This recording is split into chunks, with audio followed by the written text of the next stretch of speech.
분통이 터졌습니다. 저는 피신청인들이 대한민국의 보건과 방역을 책임지고 있기 때문에 우리가 이렇게 심각하게 기본권을 제한을 넘어 침해를 받고 있고 박탈을 당하고 있구나라는 생각이 들었습니다. 핸드폰이 없어도 출입을 못하고 미접종자이면 출입을 못하고 1차 접종자, 2차 접종자도 기간이 도간 사람들은 출입을 못합니다. 이런 잘못된 세상에서 우리가 살아갈 수 없지 않습니까?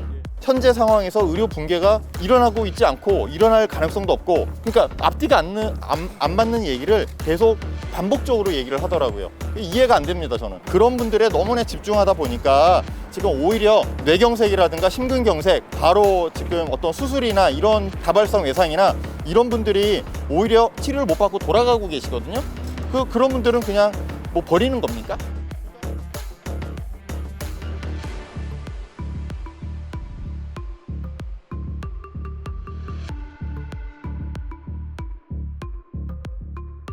접종 완료자가 99%가 되면 의료체계 붕괴가 안 되나요?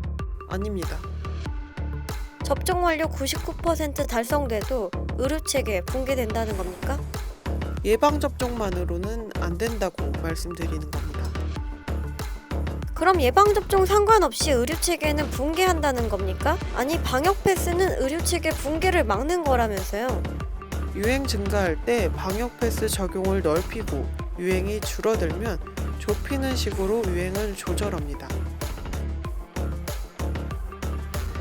제가 궁금한 건 방역 패스를 통해 달성하고자 하는 게 뭐냐는 겁니다. 의료체계 확보를 위해서입니다. 이해가 안 됩니다.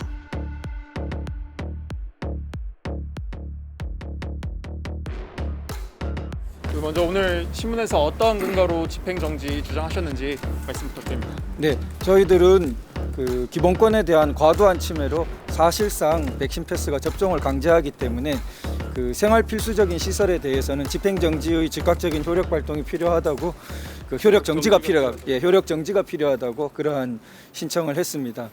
그 소송 중에서 그 피신청인은 그 계속해서 공익이 뭐냐는 재판부의 질문에 대해서 그 미접종자가 그 위중증 위험이 높고 그리고 따라서 의료 체계의 붕괴를 가져온다는 점을 말했습니다. 그리고 그 방역 정책으로는 거리두기와 이 백신 패스 양자 택일적인 상황에 처해 있다는 말을 했습니다. 그런데 사실 의료 체계의 붕괴를 우려하는 부분은 기존에 이미 장기화된 코로나 사태 문제에서 정부가 이미 효율적인 대책을 수립했어야 할 문제이고, 이것을 이유로 해가지고 그 수많은 국민들의 기본권이 과도하게 침해되는 백신 패스 정책을 날로 확대하는 것은 옳지 못하다는 저희의 주장이고요.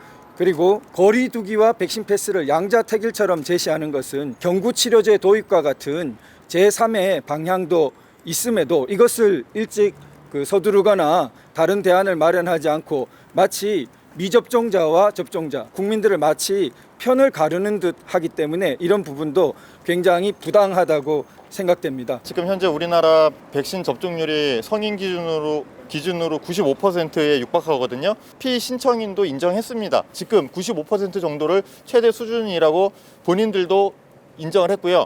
현재 상황에서 의료 붕괴가 일어나고 있지 않고 일어날 가능성도 없고, 그러니까 앞뒤가 안 맞는 얘기를 계속 반복적으로 얘기를 하더라고요. 이해가 안 됩니다. 저는 코로나 그 환자들, 미접종자를 계속 위중증자의 대부분을 차지하는 것처럼 얘기하지만 숫자적으로 보면은 백신을 맞은 분들이 더 많아요. 그런 분들에 너무나 집중하다 보니까 지금 오히려 뇌경색이라든가 심근경색, 바로 지금 어떤 수술이나 이런 다발성 외상이나 이런 분들이 오히려 치료를 못 받고 돌아가고 계시거든요.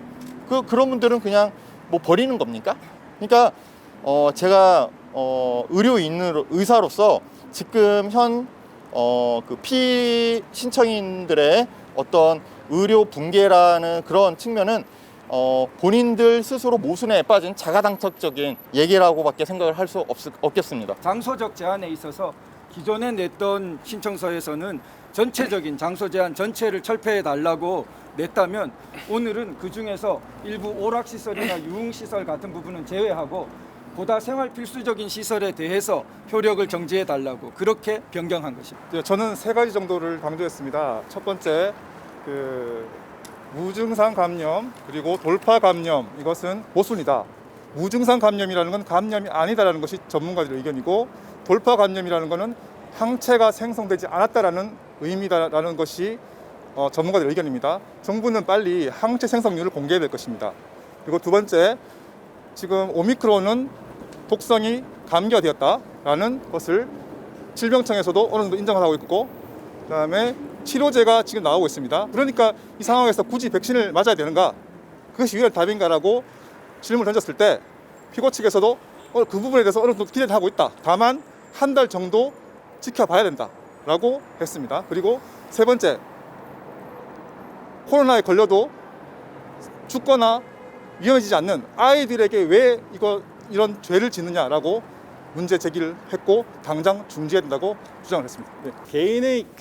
개인의 그 신체에 대한 자기 결정권이 있는데, 그 결정권에 따라서 자기가 백신 맞을지 말지를 결정을 해야 되는 것이지, 백신 패스 강제 때문에 백신을 맞을 수밖에 없는 백신 강제를 하는 것은 부당하다는 것이 저희 소송의 핵심입니다. 그렇지만 이 피신청인들은 자꾸만 백신이 효용이 있는데 제대로 없다라고 얘기를 하면서 백신 패스 강제를 반대한다는 식으로 용어를 가지고 장난을 치고 있습니다. 분통이 터졌습니다. 저는 피신청인들이 대한민국의 보건과 방역을 책임지고 있기 때문에 우리가 이렇게 심각하게 기본권을 제한을 넘어 침해를 받고 있고 박탈을 당하고 있구나라는 생각이 들었습니다. 분통이 터졌습니다. 여기 있는 소송 대리인들이 전부 답답하다고 가슴을 쳤습니다. 저기 원고이신 의사이신 의료 현장에서 가장 직접적으로 뛰고 있으신 분이 방역당국 중앙사고수습본부의 그 책임자의 발언을 보고 얼마나 분노했는지 모릅니다. 도대체 왜 우리가 이런 잘못된 그 판단을 하고 있는 사람들의 정책에 따라서 이렇게 기본권을 제한을 넘어서 박탈을 당하고 있어야 하는 건지 정말 분노가 터졌습니다. 정말 이런 식으로 살아가면 안 됩니다. 여러분, 진짜 백신을 맞기 전에 여러분들이 식당을 출입할 수 있었는지 한번 생각해 보시죠. 출입하는데 지장이 없지 않았습니까? 영화관 갈 수 있지 않았습니까? 마트, 백화점 가는데 제한을 받지 않았습니까? 받지 않았습니다. 그런데 지금은 어떻습니까? 이제 핸드폰이 없어도 출입을 못하고, 미접종자이면 출입을 못하고, 1차 접종자, 2차 접종자도 기간이 도간 사람들은 출입을 못합니다. 2차 접종을 했다고 하더라도 그 기본 기간이 지나면 미접종자가 되는 거예요. 그런 사람들은 이제 기본권을 박탈당하는 겁니다. 이런 잘못된 세상에서 우리가 살아갈 수 없지 않습니까? 예.